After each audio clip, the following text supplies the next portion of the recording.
It's Premier League Match Day 4 Picks edition of the Premier League Gambling Podcast on the Sports Gambling Podcast Network is brought to you by Underdog Fantasy. Sign up with a promo code PLGP to score up to $1,000 in bonus cash. We're also brought to you by Rhythm. Get your 7-day free trial today. Go to sportsgamblingpodcast.com/RITHMM.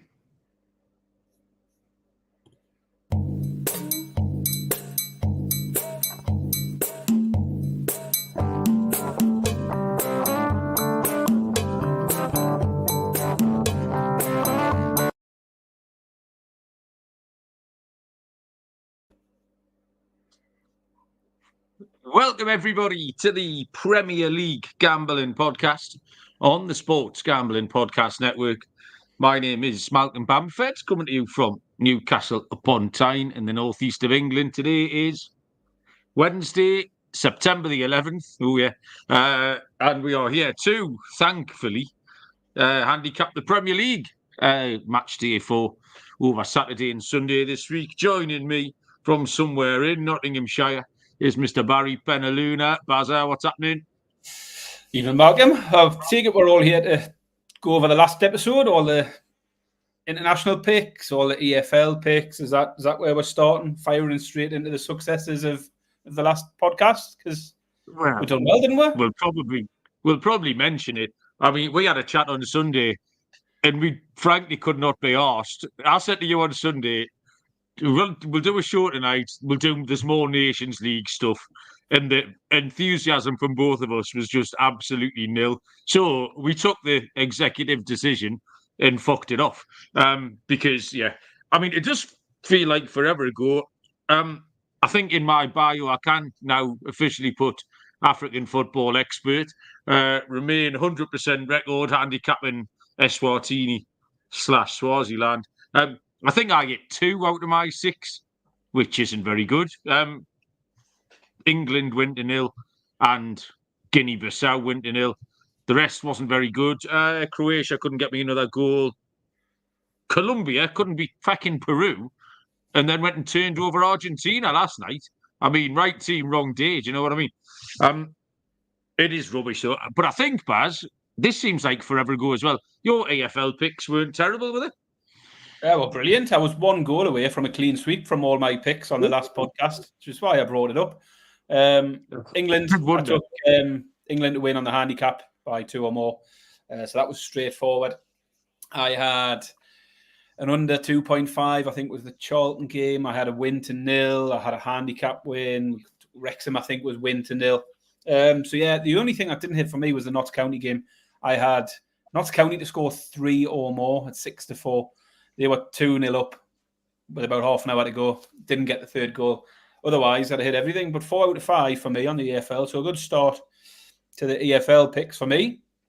But yeah, definitely ready to get back into the real stuff. Although I actually paid a bit of attention to England this week because it was new and somebody else was there and a few Newcastle players were involved. And they were a bit better, weren't they? It was all right. Well, I didn't watch it. It was on. I went to the pub last night, Baz. I never go to the pub very much. But my mate was visiting from New Zealand, Matty Hales. You know Matty Hales. So it was on in the boozer. I think last night was an absolute all-time first for me, in that there was a player playing for England that I had never, ever heard of. Never heard of him. And I know we don't sit here and pretend that we're football experts, but I've heard of most footballers, like probably the top few thousand in the country. But there's a bloke running around in midfield, and I've never heard of him. He never got me radar. Bob filled me in who he was. Tiger knew about him because he follows sort of continental stuff. Did you know who he was, Baz, in all honesty? I've heard of him, but I wouldn't have expected him to appear in the England squad. That came as a bit of a surprise. He played very well, though. He had a good game. Looks good. It's better than that bloke from Man United, isn't he? No, I bet the Harry Kane price boost, and that was it. I had a couple of nights off after NFL on Sunday. Had a good old bet on that, did quite well, and then just left it for a few nights. Kept my powder dry. I actually stuck my time out on Barry. Gamble responsibly. Stuck my time out on to come off tomorrow tea time or something, just so I didn't want to blow it all up the wall before the Prem of the weekend. So, nothing wrong with that. I tell you can tell people are ready for the Premier League because the chat was buzzing about an hour and a quarter before we started. They're queuing at the door, Baz, to get in the comment section. They were queuing round the block. Cree was first in. Slick Rick, Lenny B. Lenny, how you doing? Callum keeps coming in the MLB show to get his loyalty card stamped. Andy Williams left me in a car park for 45 minutes twiddling my thumbs tonight while training ran on too long. So thanks for that, Andy.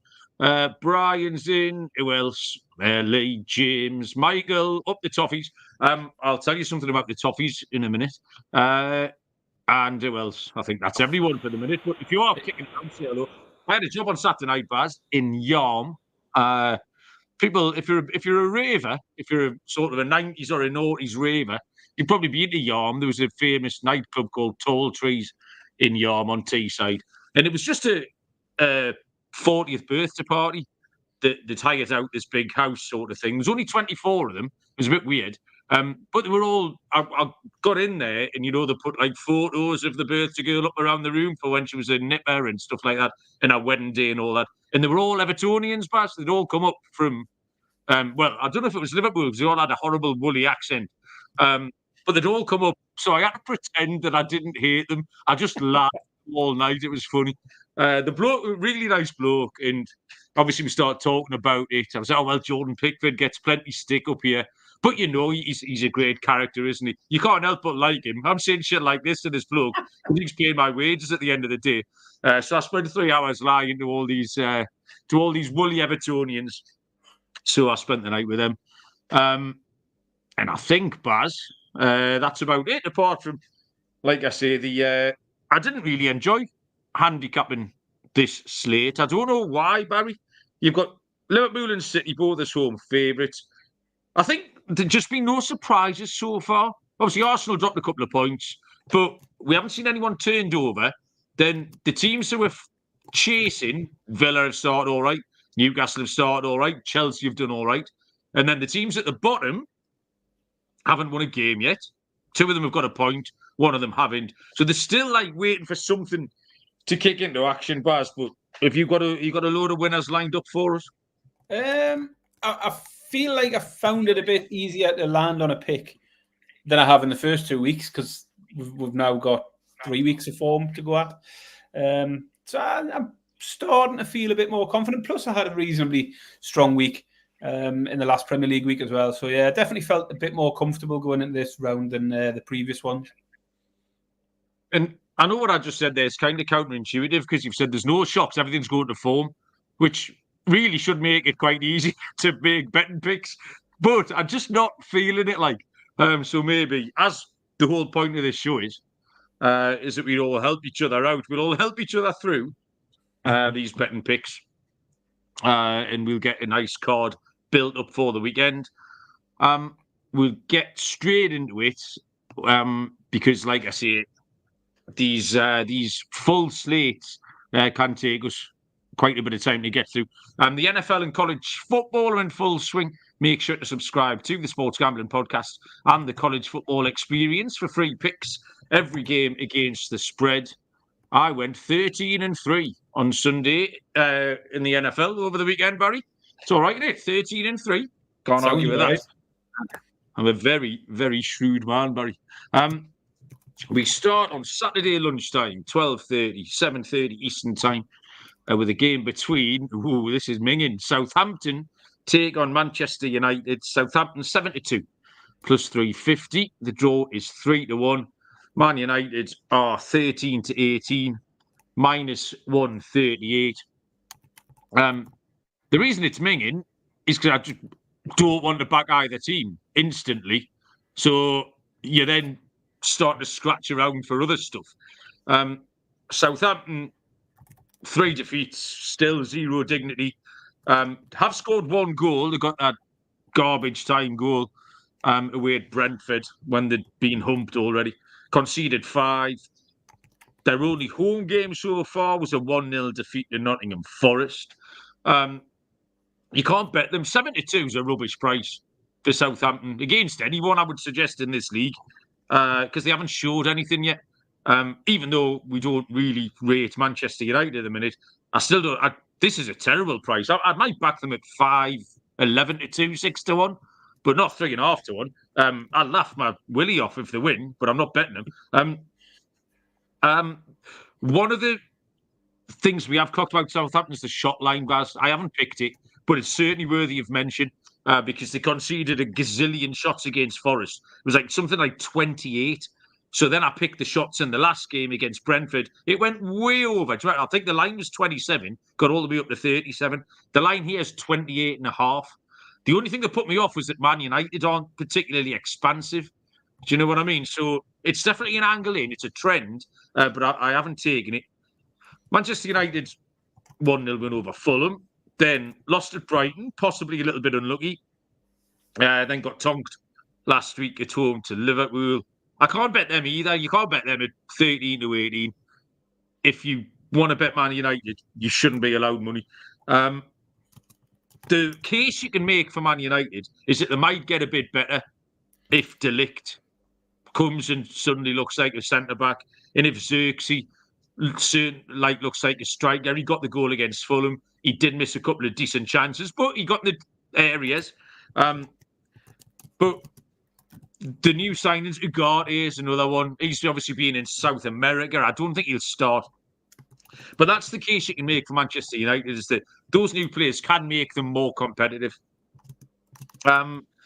So, Southampton have had 2 1-0s. Man United have only scored twice in 3 games. The over 2.5 is far too big, Barry. 13 to 10 plus 130. Man United might nick it 1-0. It could easily be a 1-1 draw. But the evidence in relation to the prices is a little bit wonky. So I'm going to start with under 2.5, Barry. 13 to 10 plus 130. Yeah, I'm going to have to pinch my nose on this one, and then you can take my money away from me. Because for the first time in a long, long time, I might end up picking Man United here. And it's basically just a fate of Southampton because they have been rubbish. Well, I mean, they've lost 2 on the... Totally confused with my words now. I mean, notes don't make any sense to me. Yeah, so Southampton, they'll feel they should be getting something from games against Forest and Brentford, I think. It came away from them with nothing. 10-man Newcastle as well. The feel it should have got better. But 0 points and just 1 goal scored is the problem for me for Southampton. I think they're going to struggle to get goals. I think Man United's form just reads a little bit better. I know they've lost 2 on the bounce, but they have played Liverpool and Brighton, 2 of the form teams. And as you say, I think there's room for improvement with Man United. There's also that shots you've mentioned. That's unsustainable for Southampton because at some point someone's going to click and hit a load past them. And it's not very often I say this. It'll be a long, long time since I've ever put up Man United as a pick at odds on. But I think they are backable at 8 to 11. I think it's okay. I think they'll nick it. They'll probably nick it later on with a 1-0 like they normally do. So I don't mind your unders. To be fair, when you started talking about your unders, I preferred that to mine and thought that's probably where I should have went. Because I think Man U will win this 1-0 or 2-0. But my pick is Man United to win at 8 to 11. It's horrible. It's a horrible way to start the podcast, Malcolm. But really. I have just explained that you shouldn't be allowed money, Barry, now. Yeah, I did. I thought the same. I thought Man U will nick it. Yeah, you're just waiting for a 78th minute keen penalty or something. They'll win 1-0. And I'm happy to take a 13 to 10 shot for them to win 1-0 rather than the 13 to 80 or whatever. I think the other thing that probably played on my mind is take Man United as a pick. It's a win-win situation, isn't it? If Man United drop points against Southampton, Eric Ten Hag's going to get sacked and I'll get me payout on Eric Ten Hag being the first manager, and then I'll get paid out again when Southgate gets the job. So I can't lose there. Baz is going for the trifecta, the 3-headed monster. Love it. Right. Next game. We're into the 3 o'clocks, Baz. I always like to count up how many 3 o'clocks. I have no idea why. 1, 2, 3, 4, 5 3 o'clocks, which is 10 a.m. Eastern time. Starting with Brighton and Hove Albion against Ipswich Town. Brighton are 9 to 25, minus 277. Draw is 17-4, plus 425. Ipswich are 7-1, Baz. Yeah, so Brighton have got off to a great start, as I said before, one of the form teams of the league so far. I mean, no big surprises with the win over Everton on day one, but following that up with a win at Old Trafford and a point at Emirates is a really solid start for them. I think they're starting similar form last year, and the books got a little bit carried away on them, and there's potential that could happen again, but I think you've already mentioned that they just look to have a bit more about them, what we've seen so far. They're a bit more organised, a bit less chaotic than last season. They are a short price, 4-11. We've got 6 goals in the 3 games so far, just the 2 conceded. Looking at trends for the goals, both teams to score in over 2.5, hitting 2 of 3. Ipswich, on the other hand, they had a horror start in terms of fixtures, didn't they? Liverpool and City lose them both predictably. Did bounce back with a point against Fulham, so they've got themselves a mark. They'll be hoping to be able to be a bit more competitive in this one as well. Although they lost to Liverpool 2-0, I thought they created enough chances to have possibly got a goal in that one. And Liverpool have proven themselves to be really solid defensively as well. You know, the only team not to have conceded a goal yet.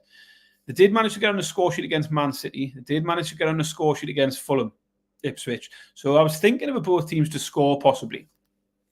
But I do think Brighton will have goals in them again. I don't rate Brighton massively highly defensively. They've got a clean sheet against Everton, but that was their only clean sheet in 6 league games now, looking at the end of last season, beginning of this season. And they've only had 2 clean sheets in the last 11 Premier League games as well. So I fancy Ipswich can get a goal here. Brighton might still nick the game. But I'm going to take the over 2.5 and both teams to score. It's 11-10. I think Brighton might nick this 2-1 or 3-1, but the pick will be over 2.5 and both teams to score at 11-10. Yeah, that's a fair enough angling because Brighton are short bars. Callum's asking what's on the telly. It was Love Island USA when I was doing the baseball last night.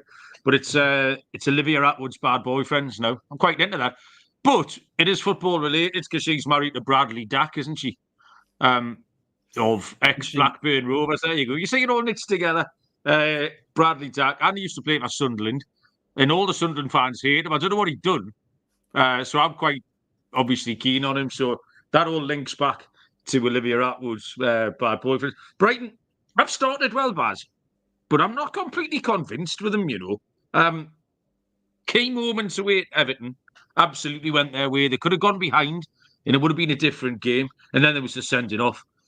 Key moments against Man United. Man United effectively went 2-1 up and then an absolute quirk got that goal just allowed for offside. Brighton won it in the 95th minute. And then they played a lot of the game with 10 men against 10 men against Arsenal, where they did all right.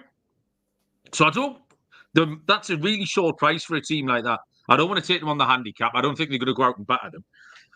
You said Ipswich played Liverpool and City, then the 1-1 at Fulham. Ipswich's season starts here, really.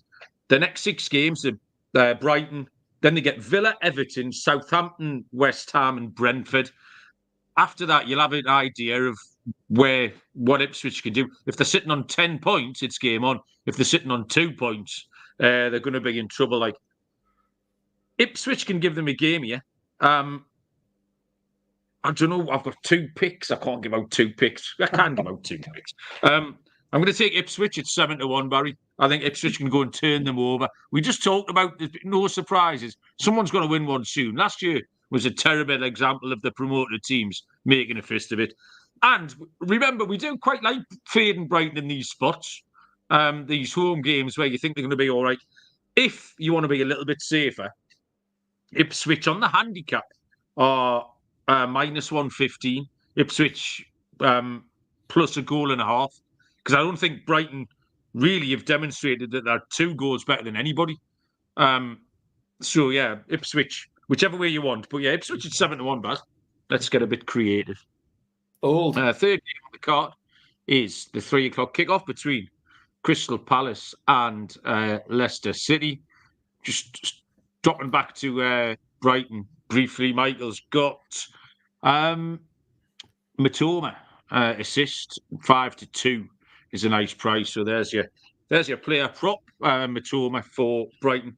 Crystal Palace 3-5, -166. Draw 3-1. Leicester are 9-2, +450. Crystal Palace slightly disappointing on 1 point. 2 poor defeats against Brentford and West Ham. And they got a decent result at Chelsea. But Chelsea were clearly the better team on that day. Palace got an equaliser where Chelsea should have been at least 2, possibly 3 goals in front. Leicester were sitting on 1 point as well. They lost at Fulham 2-1. They were beaten 2-1 by Villa, having got that fortunate point opening weekend against Spurs. Both teams to score have hit in all 3 of the Leicester games. This does, on paper, look like a good spot for Palace. People are still waiting for them to get right. But I think they're too short. I think both teams to score. I'm just going to follow that trend, Baz. It's short. It's 3-4, -133.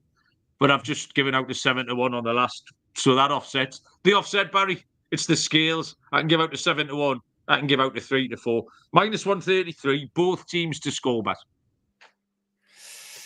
Yeah, so as you've mentioned, disappointing start for Palace. Ironically, their only point coming from what looked like the toughest of the 3 games. Leicester's form line, very similar. 1 point from their 3 games as well. Both teams to score, which you've just mentioned, is hitting 3 out of 3 for Leicester, 2 out of 3 for Palace.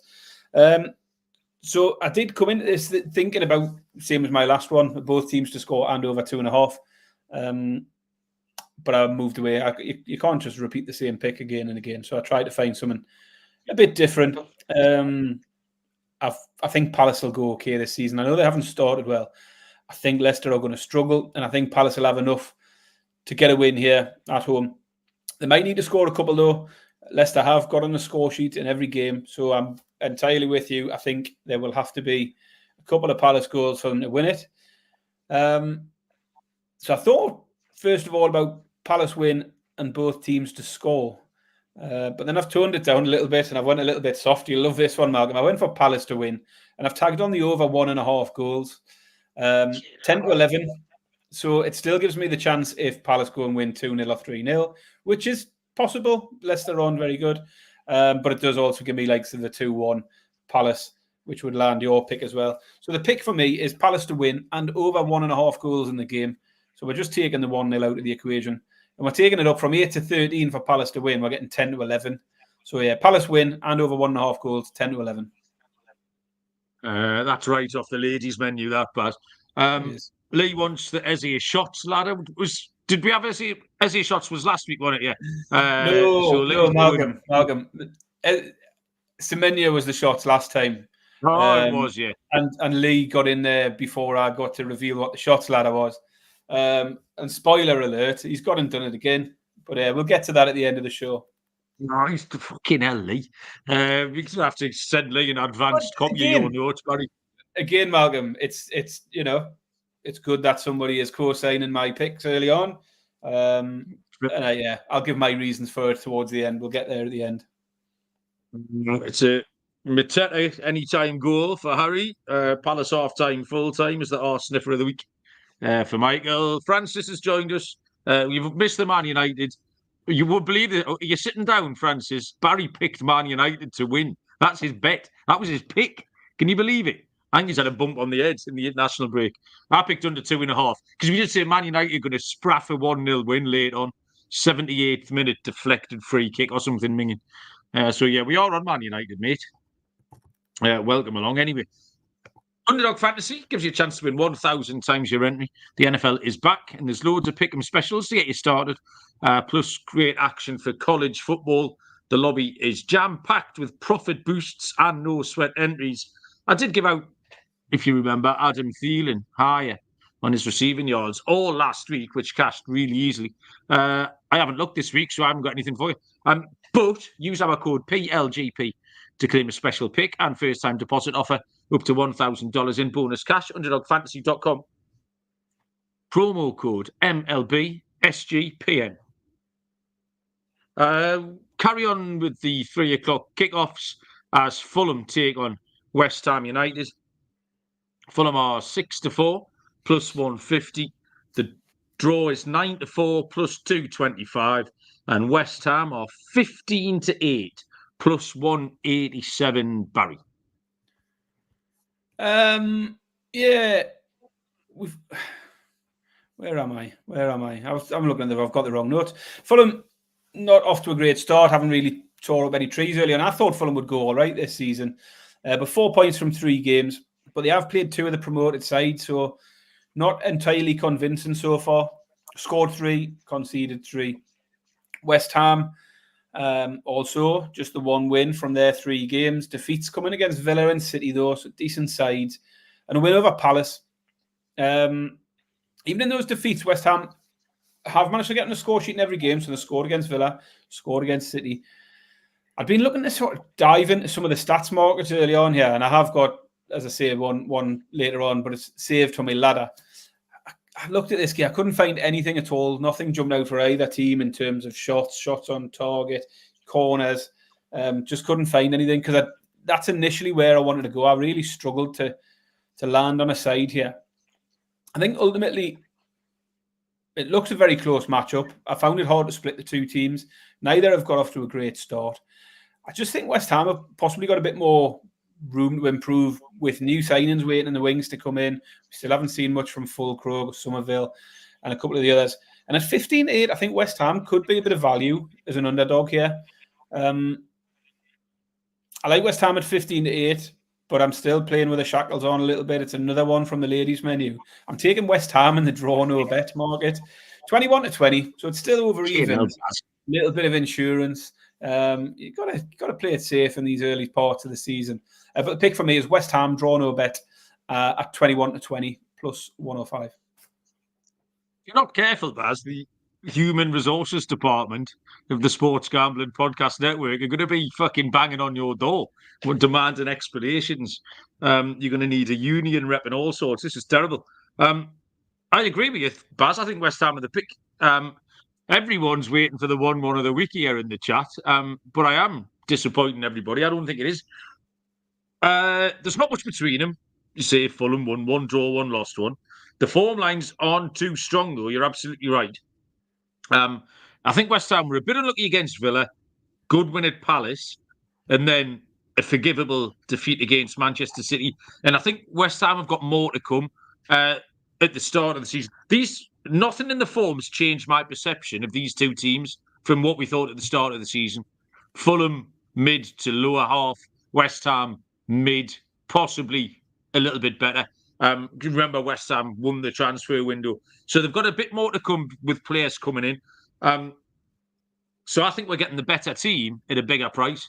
And that's as simple as it got. They have won their only other away game. Similar comp, Crystal Palace. So, yeah, 15-8 for West Ham. Plus 187 is my outright pick here. What we got? Kudus goal or assist for Michael. Michael's building up a goal or assist unbeknownst there in the chat. 3 o'clock kickoff. Liverpool against Nottingham Forest. Liverpool are 1-5 minus 500. The draw is 11-2 plus 550, and Forest are 11-1. Big old underdogs there. Liverpool have had a lovely start of the season fixture-wise. Like, just been handed fucking conspiracy theory. Lads, he has 12 points, crack on. But they haven't put a foot wrong. Like, they can only beat what's been put in front of them. They've kept clean 3 sheets. Aggregate win is 8-0 over the 3 games. Forest, I think, will be delighted with 5 points. Undefeated. All 3 games for Forest have gone under 2.5. They've scored exactly 1 goal in all 3 games as well. Liverpool can't keep clean sheets forever. They gave up chances against Ipswich. Ipswich had a little go at them in the first half an hour. I thought Brentford looked quite lively in that game, and Anfield, I sat and watched it. And Manchester United definitely should have scored last week. Xerxes, off the top of my head, I remember them 2 Xerxes sitters that he missed from 3 yards out. And there was other stuff kicking around as well. So I'm going to keep Forest's run of scoring every game up. Both teams to score is a nice price here because Liverpool have kept those clean sheets, so the bookies have bought into it a little bit. Both teams to score is 9 to 10, minus 111, Bat. Yeah, we're on different sides of this one then. Yeah, I mean, Liverpool obviously off to a flyer, 9 points from 3. 7 goals scored, none conceded. Forest also unbeaten with a win and 2 draws, but they've been involved in some fairly underwhelming games. Just the 5 goals across the 3 games involved in Forest so far, and against pretty average opponents. I just think momentum is the key here. For Slot to have got off to such a good start with Liverpool was crucial. I think any kind of slip up could have set off some panic alarms. As it turns out, they settled really well under him, arguably looking better than they did under Klopp. Maybe Klopp was a fraud all along, Malcolm. Only Slot comes in and wins the league this year. Does that make Klopp? He told him back, wasn't he? Yeah, potentially. I mean, they certainly weren't as comfortable as this defensively last season. They've had 3 clean sheets in a row, and I know, as you say, fairly average opponents. They only had 1 in the last 11 games last season. They weren't defending well at all, certainly not many clean sheets. I think they're going to get another one here. It's away into Liverpool at a sensible price, so it doesn't fall into your pick. But I just think, although Forest have scored in all 3 games, this is a step up in opponent. They were crying out for a striker. They know they needed a striker in the window. Didn't get one. Failed to bring in Nketiah was the one they tried. I know they tried for a couple of others. Chris Wood will keep chipping away every now and then, but I do think goals might be an issue for Forest this season. I'm going to take Liverpool to win to 0 at 11 to 10. Gets me away into Liverpool. I think they'll pick up another clean sheet here. Liverpool to win to 0, 11 to 10 for me. The other thing for me here is all of these games last year, Liverpool at home to someone. How many times did they go behind in the first half, these middling teams? And they would end up beating Liverpool, though. It's a different Liverpool. Well, yeah, it very well is it, though, Barry? It could be. We're going to find out, aren't we? Yeah. We'll find out at the weekend. Frank's pointing out that Slot's doing a good job with Trent Alexander-Arnold. He's got him playing. Not that he wasn't playing, but you know what I mean. We've got a new sponsor here, Baz, BetUS. We are brought to you by BetUS, bet with the best in the business. I haven't proofread this. This could go anywhere. BetUS has been around for more than 40 years, same as me. Bet anywhere. BetUS is available in tons of locations, including internationally. That's interesting. Easy deposit using cryptocurrency. Oh, I'm not very good at that. Lightning fast payouts. Use our link to sign up and get a 125% deposit bonus on your first 3 deposits. That's wild. Get involved. Go to sportsgamblingpodcast.com/betus. That's sportsgamblingpodcast.com/betus. So they know that we sent you. BetUS is America's favourite sportsbook.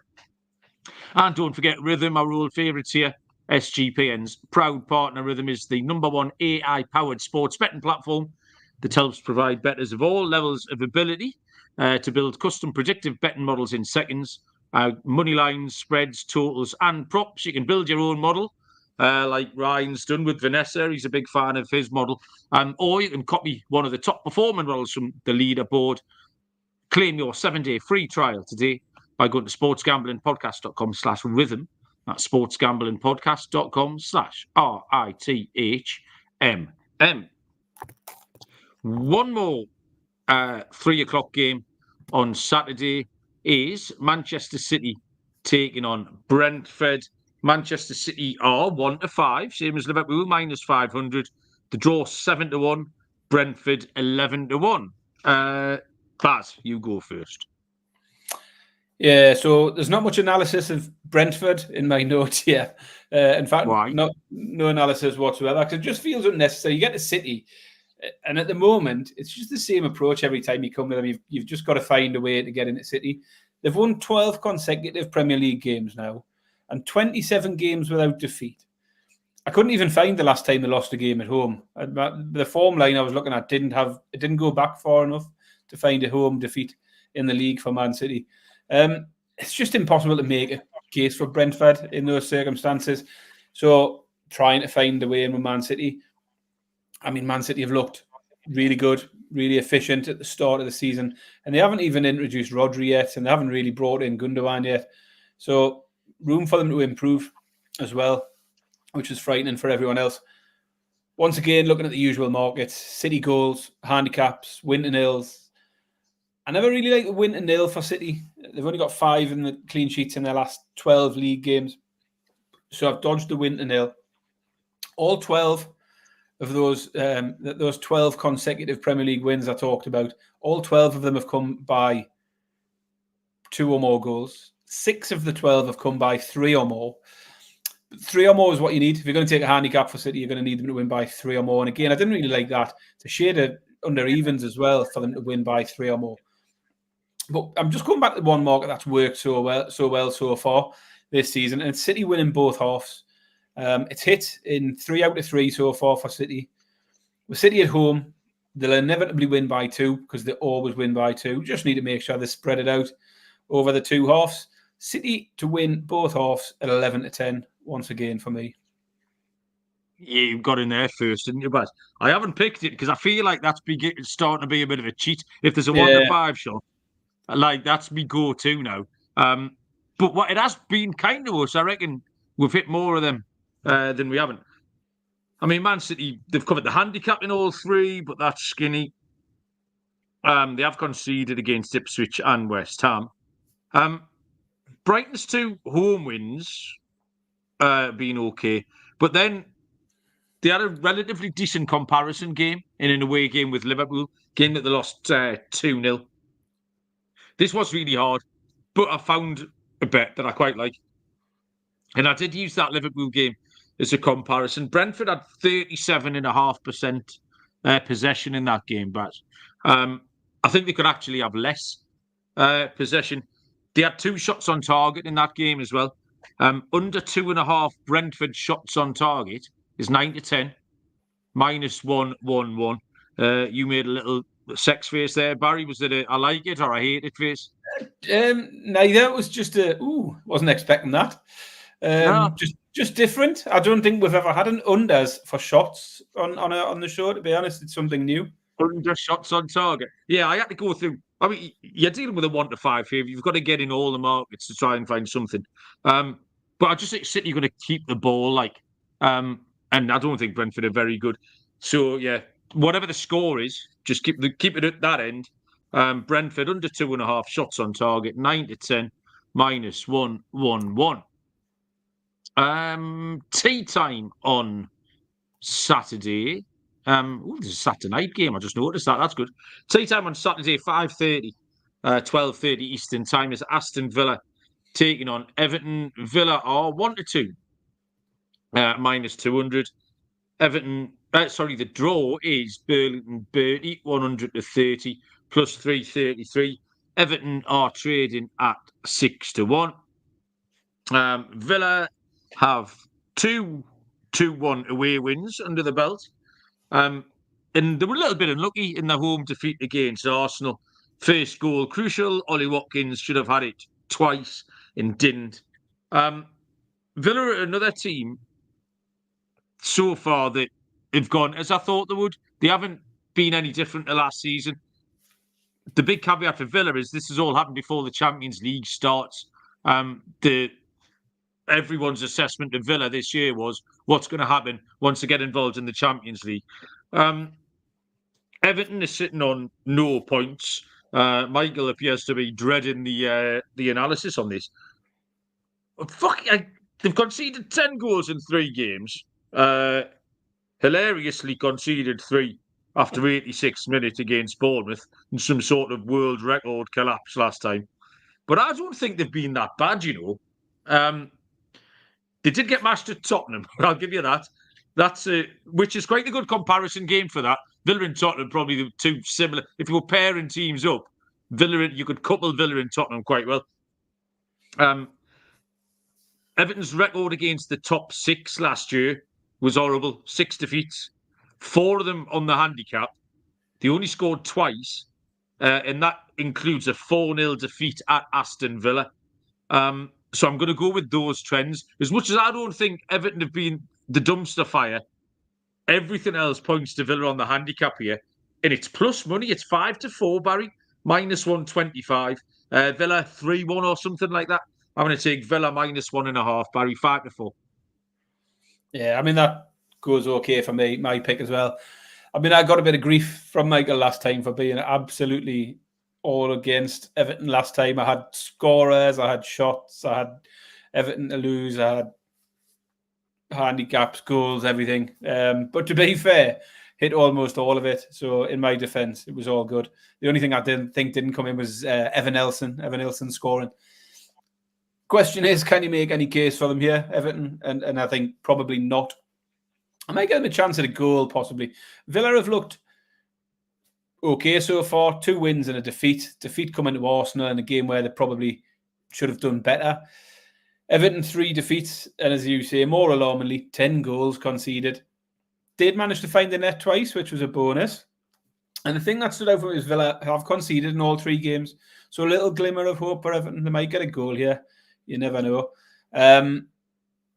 Villa, as a piece in an ACCA, I think at 1-2 looks a really good price to put in your ACCA. I'd be more than happy to stick them in there.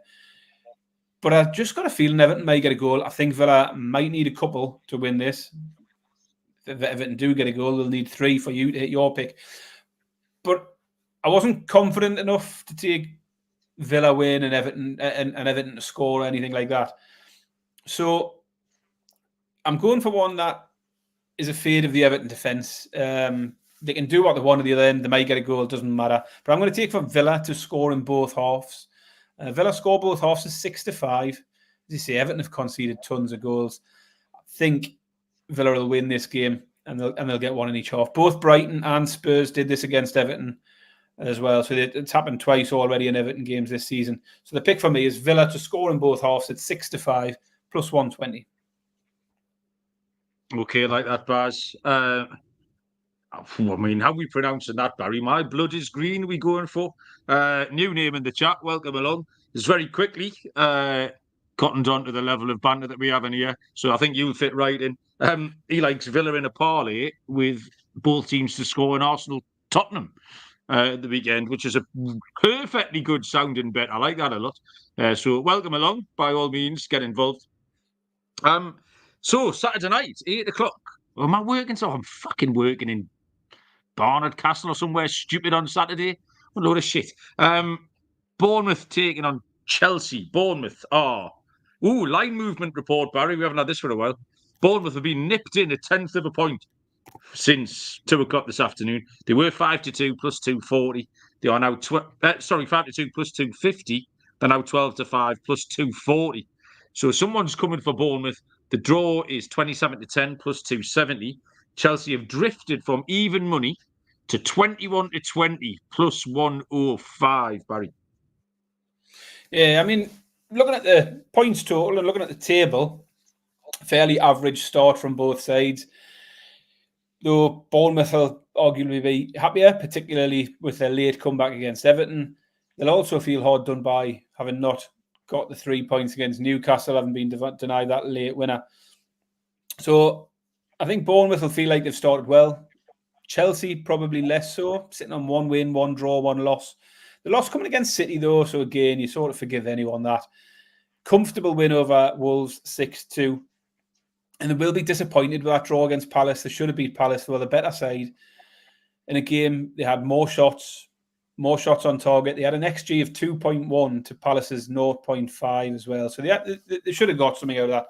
And I think, although I think Chelsea might be a little bit hard to predict at times this season, they've started okay. They've looked all right. Maresca's been brave enough to make some of those tough decisions we knew he was going to have to make. He hasn't shied away from upsetting a few players. And I think Chelsea are a good price here. Bournemouth have been okay, but they're not as good as Chelsea. I think 21-20 is a really fair price. I actually wanted to come in. I fancied Chelsea goals over 1.5. It's a little bit short at 4-6, so I've avoided that. I'm just going to take Chelsea to win. They really should have beat Palace. They absolutely battered Wolves, and they lost to Man City. So what? You forgive them that one. Chelsea will beat Bournemouth 21-20. Bosh. Nice, Baz. Daz joined us. Daz, how you doing? I got the same bet, Barry. I've got Chelsea as well. I'm not having Bournemouth. They were poor at Forest. They should have beaten Newcastle. Were rubbish that day, and Bournemouth somehow let us in the game. And then they got battered at Everton, even though they won 3-2. They got more. I watched that game. Don't kid yourself. Bournemouth were dog shit that day. There's regression coming hard, starting on Saturday. Chelsea, slightly bonkers. Outplayed by City. We had 6-2 at Wolves, and then did enough to beat Palace. I don't think Chelsea are going to be okay. I've said this a few weeks now. Yeah, Chelsea are going to be fine. Even money for Chelsea to beat Bournemouth. We're getting the better team, plus money now. Sorry, 21-20. We'll take the extra. Team ride on Chelsea. Barry's getting loads of stick. I feel like I've instigated a pile on here. Have a bit of that, Barry. Get that down you. You need to be more proactive and get stuck into me. Right, we'll go to Sunday. 2 games, Super Sunday. There's one fairly average game, and then there's a big one at 4:30. The early game, though, is a 2 o'clock kickoff between Tottenham Hotspur and Arsenal, the North London derby. That's 9 a.m. Eastern time, where Tottenham will go off at 2-1. The draw is 5-2 plus 250, and Arsenal are 13-10 plus 130. Tottenham are a bit silly, aren't they? Another team who've just carried on like they were last year. 1-1 at Leicester when they should have been 6-0 up. Hammered Everton at home. And then not sure what they did at Newcastle. Like you say, the analysis on Match of the Day confused me a little bit because I watched it with a couple of beers in me. Tottenham, they controlled a lot of the game, but were pretty toothless. Never really looked like scoring. I'm a bit confused by them because they do look like they could have scored 4 goals every game. They did score 4 in one game, easy at Leicester. And then they spent large parts of that match at Newcastle dancing around the edge of our penalty area. Solanke, I don't think is going to play. This is kind of the key team news here. Solanke's a question mark. I don't think he's going to play. Richarlison seems doubtful. And I think Basuma's out as well. But it's team news, which is the problem for Arsenal. Arsenal haven't been great. Comfortable win against Wolves. A little bit lucky against Villa. And then usurped by a red card against Brighton when they were 1-0 up. So Declan Rice will be suspended. And then Odegaard's got an old twisty ankle or something, playing for Norway in the week. So I don't know what they can do. Thomas Partey will come in with God knows who. Arsenal have to make changes. The 2 games last year, I think, are a nice comparison. 2-2, this game finished. Arsenal won the game at the Emirates 3-2, so loads of goals in them. I was going to try and be cute with Solanke missing and Tottenham being a bit toothless and Arsenal missing players and look towards the under, but I just don't think it's going to be. I think they're both just going to take the handbrake off and go for it. So I'm going to take over 3 goals, Barry. 19-20, minus 105. That gives us a push at 3. So I think we'll get to 3, and then we'll cheer on the last one to get us the win, Baz.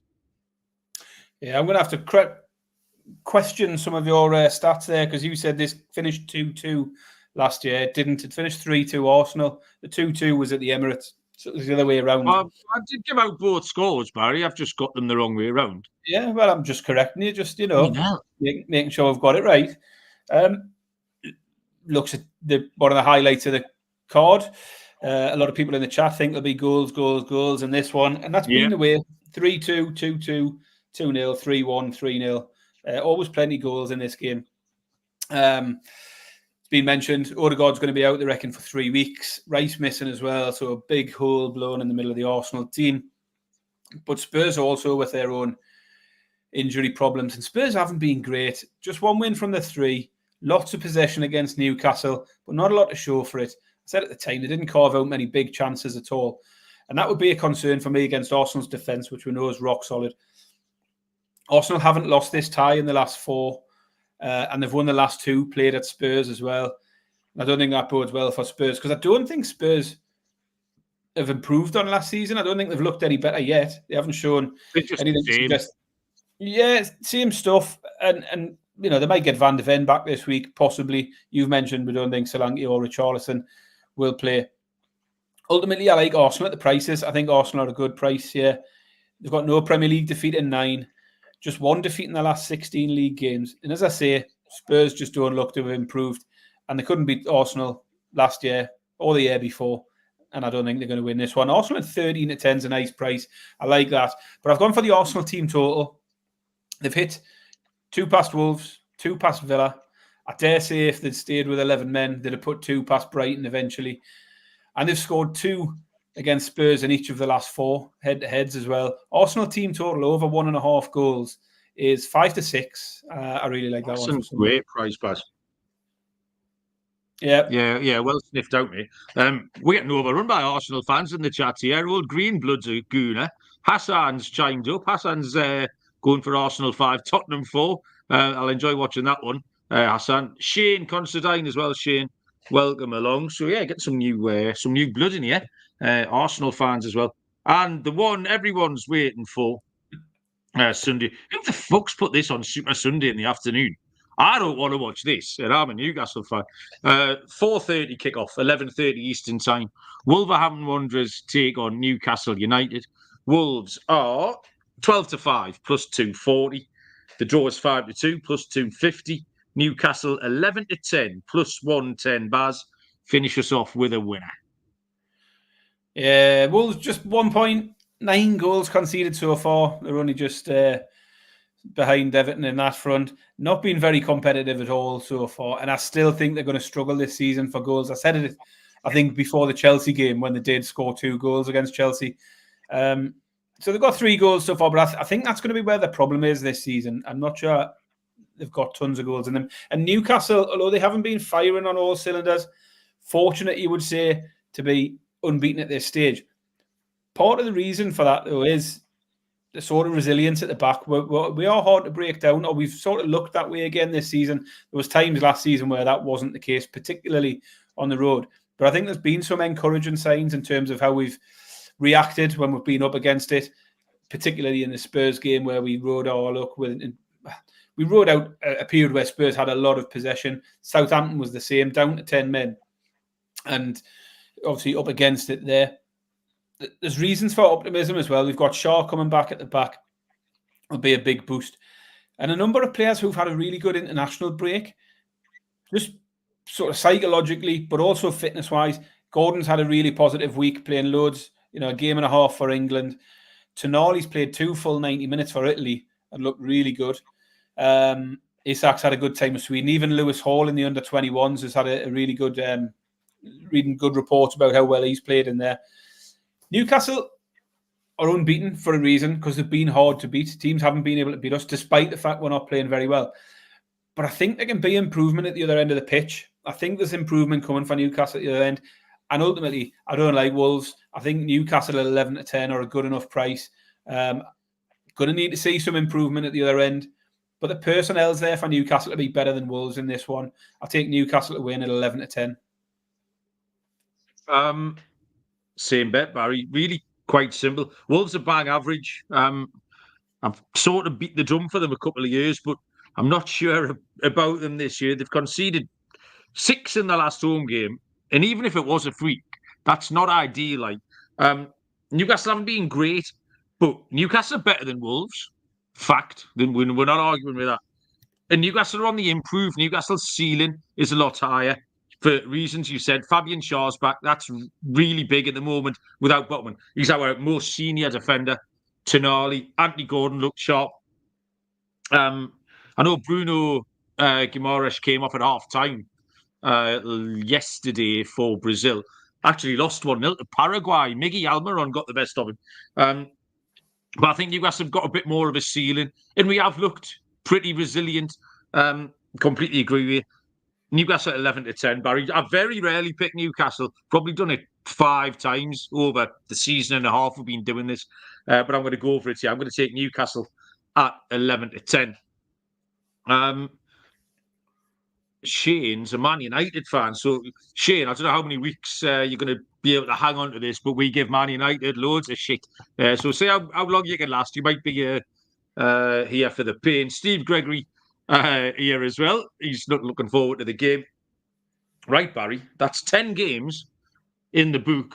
And now it is time for the ever-growing list of exotic bets that we pick. So I do feel like I'm responsible for this. But dog, lock, goal scorer, corned beef pie accumulator, steak and Stilton accumulator. Anything else, Barry? Where do you want to start? Let's start with our underdog and our lock. Let's chuck them out first. My underdog is going to be West Ham at 15-8 to beat Fulham.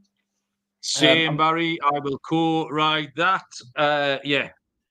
And Carry my on. lock All on the West Ham. is going to be Chelsea at 11-10, or maybe just under that now. Chelsea to beat Bournemouth will be my lock for this week. I think we're still 100% on our locks, aren't we? Yeah, absolutely. Whosever idea that was, we've absolutely smashed it. I think it was Francis, actually. So, yeah, my lock will be Chelsea. Yours? So West Ham is my underdog. My lock is going to be Palace and Leicester, both teams to score. I think Palace might nick it, but 2-1, 3-1. Leicester have had a goal in them every time. So there you go. Pat has joined us. Hello, Pat. I don't know if he's walking his dog. Pat, if you remember, sent all of the chat into a sexual frenzy when he did a little bit on Norwich. He sent us a little voice note, Pat, and he sent everybody wild. People became pregnant on the back of the last conversation we had with Pat. So welcome along, Pat. Accumulator. I've gone for some scorers this week, Baz, just to mix it up a bit. It's going to lose anyway, so I might as well lose a different market. Anytime goal scorer, Baz. Mo Salah, Haaland, and Isak.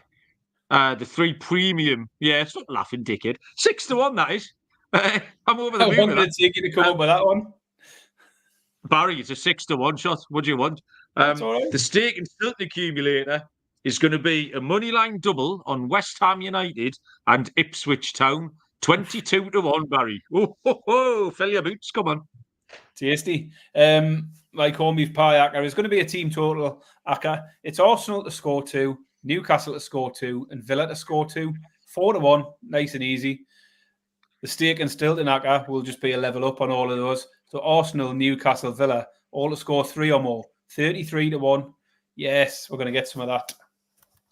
33, Baz. Nice. Goal scorer. Bob wanted me to pick Eze for him, so he's gone with Eze at 6-1, 21-10 anytime. I'm going to go with Morgan Rogers, Baz. He's been really good. He's on my radar, Morgan Rogers. He's 11-2 to score first and last, 15-8 anytime goal scorer to get on the score sheet against Everton. Baz, goal scorer. My goal scorer is nothing fancy. It's one of the big 3 from your acca. It's Isak. I think Isak 11-8 anytime. Isak is definitely scoring this week. 9-2 first and last, 11-8 anytime. And finally, Barry, the feature that does not finally. What? It's finally for you. For me. I have the big finale. I love sausage rolls, 2 steak bakes and a Cornish pasty. It's the slow roller, Barry. I had a little look around Virgin Bet today. It's shit, by the way. If you don't want to sponsor us, I'll rescind that remark. We can delete that. There's about 3 more. It's like going into the bookies in 1987, like where if you wanted a better Scottish team, you'd have to put it in a 5-timer minimum. There's no markets. I put the bets I liked into 365. I put the same bets at the Virgin Bet. It was about the fucking third of the price. So £27.45, Barry, on Liverpool and Manchester City both to win. Hey, that's 11-17 minus 153. That will turn my 27.45 into 36.92. The nation is gripped. Barry, send us up the ladder. Up the ladder, Bazza's ladders. Here we go. Bazza's 100% winning ladders. 3 weeks, 3 winners. And yeah, we've gone back to the shots because it's working well. Now, the 2 players at the top of the shots ladders, the shots stats in the Premier League is Eberiche, Eze, and Semenya. So we had Eze in week 2. We had Semenya, or Semenyo, should be, shouldn't it, last week. And I'm going back to Eze. The reason being, he's up against Leicester, so he's just got a better fixture. So Eze has hit 7, 5, 4, and 3. So 19 shots in his 4 games so far, 13 in the 3 in the league. Up against Leicester, who've given up 15 and 18, 33 in total in the last 2 games, 43 shots they've given up this year already as well. So I think Eze is good for his shots. And it starts with over 3.5 Eze shots. Now, these aren't shots on target, just shots. Evereche Eze for over 3.5 shots is even money. Easy. Over 4.5 is 9-4. Over 5.5 Eze shots on goal, 9-2. Over 6.5 is 9-1. Now, he's hit that already once this season. And because it goes up to over 7.5, you've got to take it. 18-1 for over 7.5 Evereche Eze shots on goal. Get up the ladder. Get up the ladder, Bars. Well done, Lee, for ruining that for everybody. 1 week suspension, I reckon, for Lee next time he does that. We'll Declan Rice him out of it for a week. Well, I think that was it, Baz. 1 hour, 1 minute, and we didn't have any time for silliness there, although there was enough silliness in the comments to completely cover our lack of silliness. Baz, anything you want to tell the people before we crack on? No, I mean, it's been busy and a lot of new faces in the chat, which is good. Just make sure to leave the thumbs up on your way out and make sure you subscribe if you're new. And if you're not new, you can still leave that thumbs up and you should already have subscribed. But just make sure you keep doing that. And if you're on the podcast, reviews or 5 stars or write some words or whatever you can do, do it. Help us out. Thank you very much. Yeah, agree. If you ever get a chance to join the live and you don't normally, come and get involved. We've got a new squad number 9, Greenblood. He's got new signing, end of the transfer window. We've brought him in. He's taking the chat by storm tonight. Thanks everyone in the comments. It was a right old laugh. It always is. I reckon we'll be back on Sunday, maybe.